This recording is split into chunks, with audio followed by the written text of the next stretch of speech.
Still the number one sworn enemy of lying pomposity, smugness, and groupthink? That's Tucker Carlson, not me. But I will be, and also ran, in discussing things relating to religion and politics. We've all seen the clips of what took place in Butler, Pennsylvania, and when that happened, I had a flashback. Meaning, as an athlete in 1984 at the U.S. Olympic Training Center, Ronald Reagan came to speak to us athletes. The place was secured and buttoned down. Men on the ground and perched on the roof. We were told, as athletes, remain seated on the floor. Do not get up above your knees. Do not cross the line that's marked on the floor in front of you. Ronald Reagan spoke.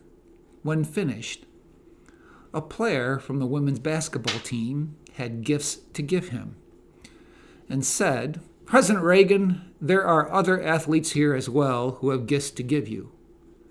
She sat down. Nobody got up. Ronald Reagan was left standing there, waiting for an athlete to come.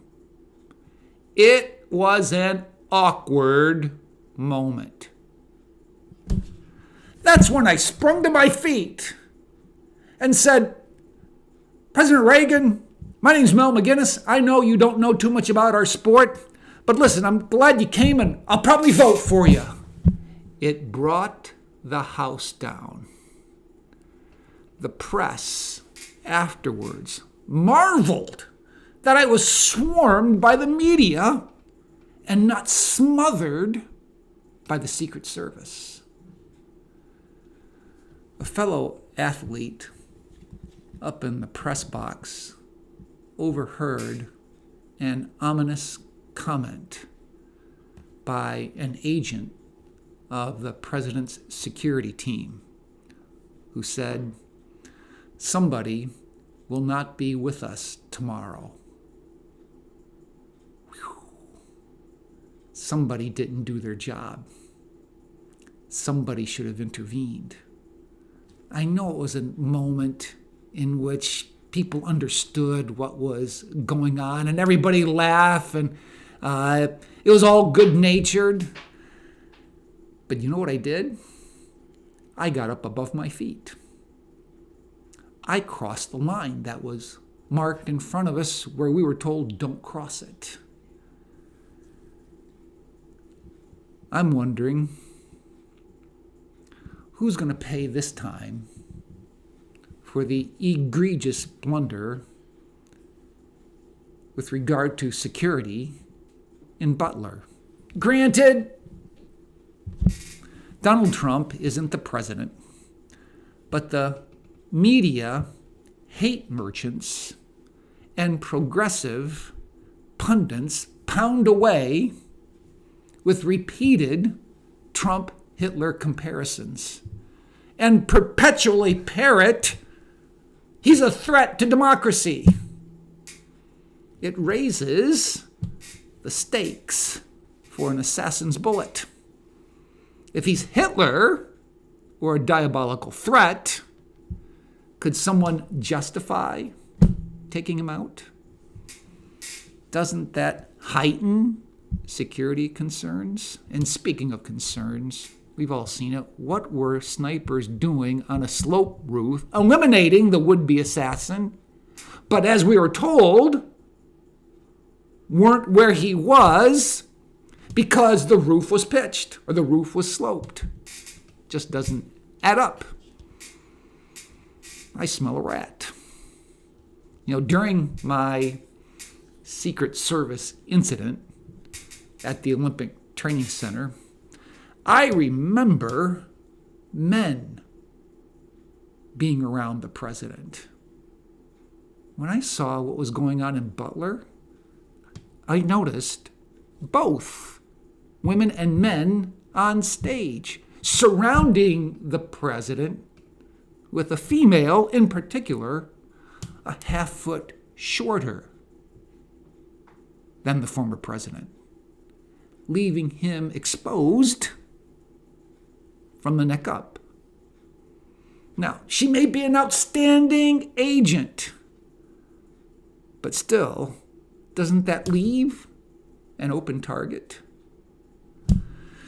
Going to the website of the Secret Service, Director Kimberly Cheadle is described as, quote, responsible for leading a diverse workforce.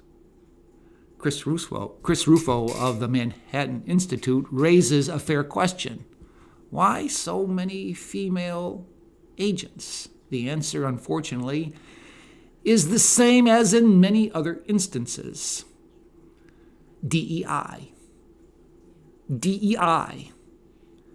The Secret Service has highlighted diversity as a key priority. Like someone else said, Cheadle committed herself to the social ideology as a priority over safety.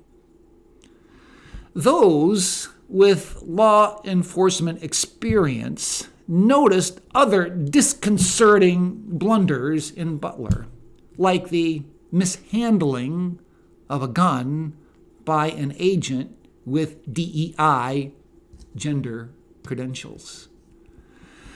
When ideology takes over safety, DEI becomes degrade excellence incrementally. If diversity is the standard, excellence declines. If excellence is the standard, being qualified trumps being diversified. The Bible affirms the standard of excellence.